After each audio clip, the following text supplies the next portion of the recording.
The live TV, सच सबसे आगे। नमस्कार, द लाइव टीवी आप देख रहे हैं, आपके साथ मैं हूं आदित्य कुमार। उत्तर प्रदेश में दिन ब दिन सियासी माहौल गर्माता जा रहा है। दरअसल जिस तरीके से हलचल बढ़ी हुई है, वो कहा जा रहा है कि योगी आदित्यनाथ की कुर्सी बिल्कुल संकट में है। भारतीय जनता पार्टी के नेताओं की आपसी खींचतान इसका सबसे बड़ा कारण माना जा रहा है, और इस बीच नेताओं के बीच की मुलाकात का सिलसिला भी तेज हो गया है। दरअसल योगी आदित्यनाथ राज्यपाल से मिलने पहुंच जाते हैं।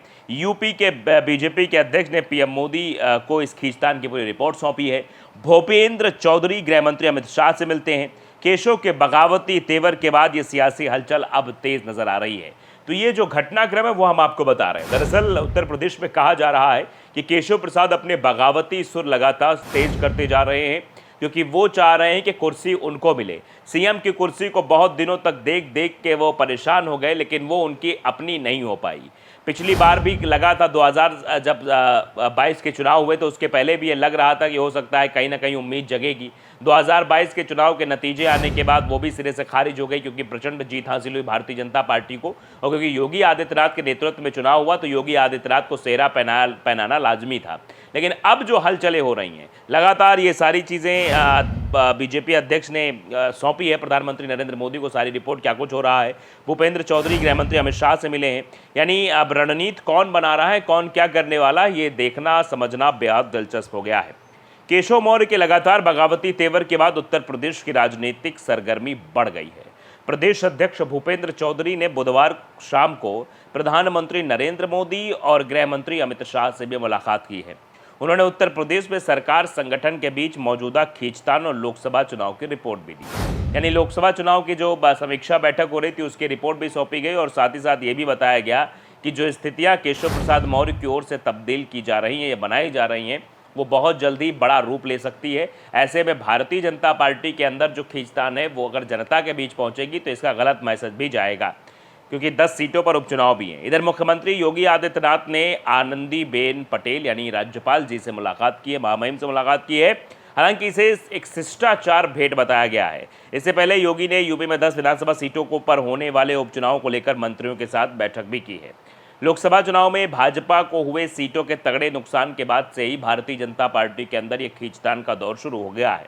भाजपा और सहयोगी पार्टी के नेता उत्तर प्रदेश सरकार के कामकाज पर लगातार सवाल उठा रहे हैं। पिछड़ों के सबसे बड़े नेता केशव प्रसाद मौर्य लगातार योगी सरकार पर निशाना साध रहे हैं। वो बार बार कह रहे हैं कि कार्यकर्ता और संगठन सरकार से बड़ा है, जबकि वे खुद योगी सरकार में डिप्टी सीएम है। 2 दिन दिल्ली में रहने के बाद मौर्य लखनऊ लौट आए हैं। अब क्या कुछ ताज़ा अपडेट्स हैं, ये भी ज़रा हम आपको बताते हैं। दरअसल होता क्या है, 29 जुलाई से मानसून सत्र शुरू होने वाला, विपक्ष का रुख आक्रामक रहेगा, ये भी तय है। उत्तर प्रदेश में विधानसभा और विधान परिषद का मानसून सत्र 29 जुलाई शुरू होगा। हालांकि इसकी आधिकारिक घोषणा अभी नहीं की गई है, लेकिन तैयारियां इसी तारीख को ध्यान में रखकर की जा रही हैं। सूत्रों के मुताबिक सत्र 4 से 5 दिन चलेगा। आगामी जो मानसून सत्र में जहां विपक्ष किसानों के मुद्दे, बेरोजगारी और जातीय जनगणना के मुद्दे पर आक्रामक रहेगा, वहीं सत्ता पक्ष भी विशेष रणनीति बनाकर मैदान में उतरेगा। अब केशव प्रसाद मौर्य दिल्ली से मुस्कुराते हुए लखनऊ लौटे, और उनकी कुछ तस्वीरें भी सोशल मीडिया पर वायरल हो रही थी कि वो मुस्कुराते हुए दिल्ली से आ रहे हैं। मतलब दिल्ली से उन्हें एक अच्छी खबर मिली है, दिल्ली से उन्हें पॉजिटिव रिस्पांस मिला है, इसीलिए शायद वो मुस्कुराते हुए लौट कर आए हैं। उप मुख्यमंत्री केशव प्रसाद मौर्य लखनऊ लौट आए। उनके चेहरे पर एक मुस्कान साफ दिखाई दे रही थी। 2 दिन पहले दिल्ली गए थे, उन्होंने भाजपा अध्यक्ष जेपी नड्डा से भी मुलाकात की थी और सारी चीज़ें जो है रखी थी, और इसीलिए अब ये कहा जा रहा है कि उनकी मुस्कुराहट कई जो है अंदेशों की तरफ इशारा भी कर रही है। इधर गृह मंत्री अमित शाह और भूपेंद्र चौधरी की मुलाकात भी खत्म हुई। गृह मंत्री अमित शाह से भाजपा प्रदेश अध्यक्ष भूपेंद्र चौधरी की मुलाकात खत्म हो गई। चौधरी गृह मंत्री आवास से बाहर निकल गए। ये कल रात का घटनाक्रम मैं आपको बता रहा हूँ। कल 8:24 पर ये घटनाक्रम घटित हुआ था। तो एक के बाद एक, अब उसके बाद सीएम योगी इस तरफ बैठकें ले रहे थे। वो लगातार समीक्षा बैठक ले रहे हैं, तैयारियां कर रहे हैं, किस तरीके से आगे काम करना है उसको लेकर भी उनकी बैठक है। कांवड़ यात्रा भी शुरू होने वाली है, सावन आने वाला, उसको लेकर भी तैयारियों को लेकर समीक्षा बैठक कर रहे थे। लेकिन सवाल यही है कि कल जब 7:48 पर भूपेंद्र यादव पहुंचते हैं मिलने के लिए, जब सबसे बड़ी बात है कि भूपेंद्र चौधरी जब मिलने पहुंचते हैं अमित शाह से, तो आखिरकार क्या कुछ बात हुई होगी। इससे पहले कि उनकी पीएम मोदी और राष्ट्रीय अध्यक्ष जेपी नड्डा से मुलाकात हो गई थी, चौधरी ने हाईकमान को यूपी में होने वाले उपचुनाव की तैयारियों और संगठन सरकार के बीच चल रही तनातनी की रिपोर्ट सौंपी। चर्चा है कि भूपेंद्र चौधरी ने अपने पद से इस्तीफा भी दे दिया है। हालांकि दैनिक भास्कर से बातचीत में भूपेंद्र चौधरी ने इस्तीफे की बात से फिलहाल इनकार किया, लेकिन ये कहा जा रहा है कि उन्होंने इस्तीफा दे दिया, ऐसी बातें भी निकलकर सामने आ रही हैं। तो ये कल का घटनाक्रम था, लगातार एक के बाद एक मुलाकात, फिर उसके बाद सीएम योगी ने राज्यपाल को सावरकर की किताब भेंट की। ये घटनाक्रम 6:57 पर हुआ। मुख्यमंत्री पहुंचते हैं, मुलाकात करते हैं और लगातार राजभवन, सीएम योगी राजभवन पहुंचते हैं, गहमा गहमी तेज हो जाती है। दरअसल आप जानते हैं केशव नाराज़ है। क्यों नाराज़ है ये ज़रा हम समझ लेते हैं। दरअसल 2017 में यूपी विधानसभा चुनाव के समय केशव मौर्य भाजपा के प्रदेश अध्यक्ष थे। पार्टी को बम्पर चुनावी कामयाबी मिली, लेकिन मुख्यमंत्री की कुर्सी योगी आदित्यनाथ को मिल गई। 2022 के विधानसभा चुनाव में केशव की हार को उस वक्त में पार्टी में दबी आवाज़ में कहा गया कि वे हारे नहीं, साजिश के तहत हराए गए। यानी 2022 में जो चुनाव हुआ उसमें केशव मौर्य को इसलिए हरा दिया गया क्योंकि वो मुख्यमंत्री पद के दावेदार थे। ये वो मतलब दबी आवाज़ में सब बातें हो रही थी। इसके बाद पार्टी में केशव की स्थिति लगातार कमज़ोर मानी गई। अब लोकसभा चुनाव के नतीजों के बाद से पार्टी के अंदर खाने योगी की स्थिति कमज़ोर मानी जा रही है। इसके चलते फिर से योगी और केशव के बीच मतभेद की खबरें अब सामने आने लगी हैं।